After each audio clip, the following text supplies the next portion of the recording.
জাতীয় নির্বাচনের সময়সূচি ঘোষণাকে ইতিবাচক বলছেন সচেতন নাগরিক সমাজ। প্রধান উপদেষ্টার এমন ঘোষণায় রাজনৈতিক দলগুলোর আস্থাহীনতার সংকট কেটে যাবে বলে মনে করেন তারা।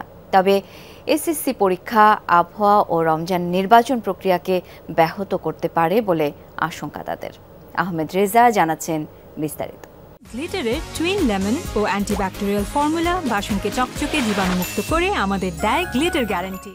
আগামী জাতীয় নির্বাচন 2026 সালের এপ্রিলের প্রথমার্ধের যে কোনো একটি দিনে অনুষ্ঠিত হবে।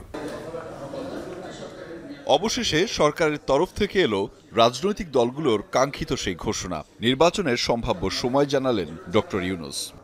এই ঘোষণার ভিত্তিতে নির্বাচন কমিশন উপযুক্ত সময়ে আপনাদের কাছে নির্বাচনের বিস্তারিত রোডম্যাপ প্রদান করবে।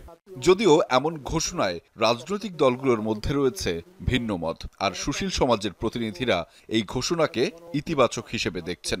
তাদের মতে নির্দিষ্ট তারিখ ঘোষণা করলে সরকারের অবস্থান আরও স্পষ্ট হতো।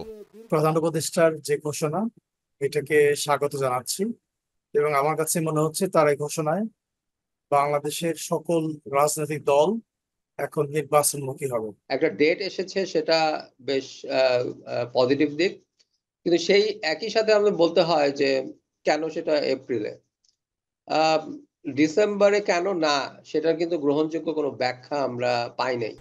বিশ্লেষকরা বলছেন এপ্রিলের শুরুতে গরম ও কালবৈশাখীর বিষয়টি মাথায় রাখা প্রয়োজন। অন্যদিকে মার্চ জুড়ে থাকবে পবিত্র রমজান, ফলে নির্বাচনী প্রচারণা ব্যাহত হওয়ার আশঙ্কাও রয়েছে।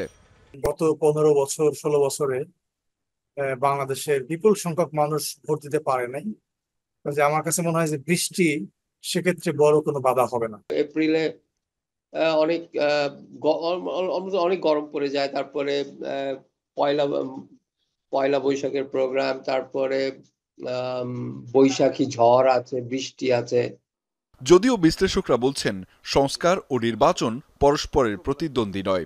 প্রধান উপদেষ্টার ঘোষণায় রাজনৈতিক অস্থিরতা কিছুটা হলেও কমবে বলে মত তাদের। পলিটিক্যাল পার্টি নিবন্ধন কিছু কাজ আছে, সো এই কাজগুলো আবার ধরেন যে নির্বাচন পর্যবেক্ষণ, এখানেও সংস্কারের ব্যাপার আছে। সো এই যে কাজগুলো, সেগুলো হয়তো ইলেকশন কমিশন তাদের রোড ম্যাপ এবং একই সঙ্গে জুলাই যে চার্টার হবে সেগুলো বিবেচনা করেই সামনের দিকে এগোবে। নির্বাচন দিলে সংস্কার করা যাবে না, আর সংস্কার করতে গেলে নির্বাচন করা যাবে না, পুরো একদম হাস্যকর এবং ফালতু কথাবার্তা আর কি। এদিকে নির্বাচনের সম্ভাব্য সময় ঘোষণাকে স্বাগত জানিয়েছে ইউরোপীয় ইউনিয়ন সহ বাংলাদেশে নিযুক্ত বিভিন্ন কূটনৈতিক মিশনও। আহমেদ রেজা, যমুনা নিউজ, ঢাকা।